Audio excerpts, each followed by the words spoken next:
Chief justice of India BR Gavai यहां बैठे हुए थे। तभी सीनियर लॉयर राकेश किशोर ने अपना जूता निकाला और चीफ जस्टिस ऑफ इंडिया की तरफ फेंक के मारा।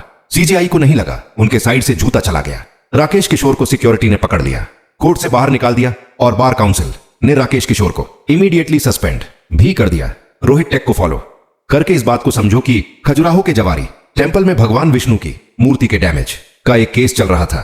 पिटिशनर चाहते थे कि मूर्ति वापस स्थापित हो।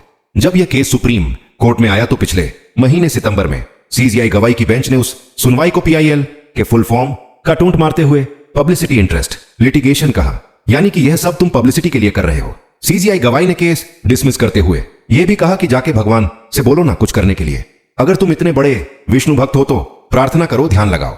यह बात अगर किसी अरे बंदे ने बोली होती तो मैटर अलग था, लेकिन देश की सबसे बड़ी अदालत के सबसे ऊंचे पद पर बैठे हुए चीफ जस्टिस गवाई ने जब यह बात बोली तो हिंदू धर्म के लोग नाराज हो गए और यह मुद्दा पूरे देश में आग बनकर फैल गया। उन्हीं हिंदुओं में से एक राकेश किशोर भी थे जिन्होंने चीफ जस्टिस गवाई के स्टेटमेंट के लगभग 3 हफ्ते बाद 6 अक्टूबर को जूता फेंक के मारा और कोर्ट से बाहर किए जा रहे थे। तब बोलते हुए गए कि सनातन धर्म का अपमान नहीं सहेगा हिंदुस्तान। देखो, कोर्ट एक न्यूट्रल जगह होती है, इसीलिए जज को अपनी लैंग्वेज में रिस्ट्रेंट रखना चाहिए, स्पेशली तब जब बात रिलीजन से जुड़ी हो। CJI ने बाद में क्लेरिफाई भी किया कि उनका रिमार्क जुडिशियल कॉन्टेक्स्ट में था और उन्होंने बोला आई रिस्पेक्ट ऑन रिलीजन्स, लेकिन तब तक लोग हर्ट हो चुके थे।